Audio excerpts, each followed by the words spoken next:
Hello friends, article 330 से लेकर के आर्टिकल 342 तक इस वाले पार्ट में डिस्कस करेंगे हम, जो है पार्ट 16। इसका नाम है special provision relating to certain classes. तो अभी हम इसमें आर्टिकल हमने 335 तक डिस्कस किया, जिसमें था claim of SC/ST to service and post. मतलब जो भी शेड्यूल कास्ट है और शेड्यूल ट्राइब है उनके लिए रिजर्वेशन होना चाहिए कुछ जगहों पे, जैसे कि जॉब में हो गया, पढ़ाई में हो गया, ये सब डिफरेंट प्लेसेस पे।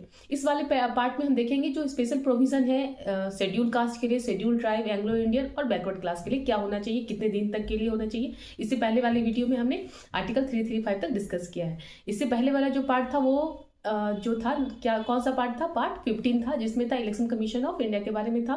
उसमें एक इंपॉर्टेंट आर्टिकल था 326 जो राइट टू वोट है। राइट टू वोट ये कॉन्स्टिट्यूशनल राइट है, फंडामेंटल राइट नहीं है, तो ये आपको ध्यान रखना है। अभी हम डिस्कस करेंगे आर्टिकल 336। ये special provision for Anglo Indian community in a certain service. मतलब एंग्लो इंडियन वो होते हैं जो देश आज़ाद होने के बाद भी कुछ ब्रिटिशर्स यहाँ रह लिए थे और वो यहाँ अपना लाइफ स्टाइल, यहाँ अपना घर समझ के ही चलाने लगे, तो उनके लिए भी कुछ प्रोविजन अगर बनाना चाहे सरकार तो बना सकते हैं, क्योंकि हम लोग हर किसी को रिस्पेक्ट देते हैं। एक इंडिया का ऐसा कंट्री है जहाँ पे कोई भी कास्ट हो, कुछ भी, सबको हम एक परिवार के जैसा समझते हैं, कहीं भी किसी के बीच भेदभाव नहीं होता है। तो उनके लिए भी स्पेशल प्रोविजन बनाया जा सकता है जो आर्टिकल 337 के तहत है।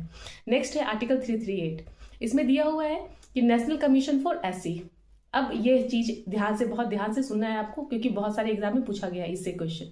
इसमें है आर्टिकल 338, आर्टिकल 338, 338A, 338B, तीन चीज है। आर्टिकल 338 में सबसे पहले क्या था, national commission for SC and ST, बाद में इसे सेग्रीगेट कर दिया गया था।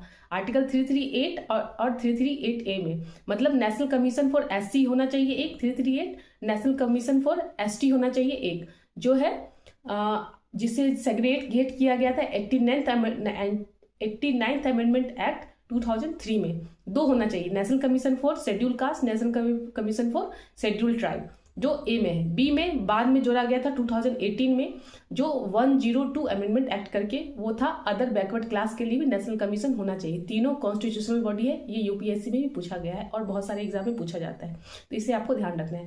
आर्टिकल 339 में ये दिया हुआ है कि control of the union over the administration of schedule area. मतलब जो शेड्यूल एरिया है उसमें जो कंट्रोल रहेगा वो यूनियन का रहेगा, for welfare of that society. Next है article 340, appointment of the commission to investigate the condition of backward classes. Backward classes का कंडीशन देखने के लिए कोई भी कुछ कमीशन बनाया जा सकता है। नेक्स्ट है शेड्यूल, आर्टिकल 341 में दिया हुआ है schedule caste and schedule tribe के बारे में डाटा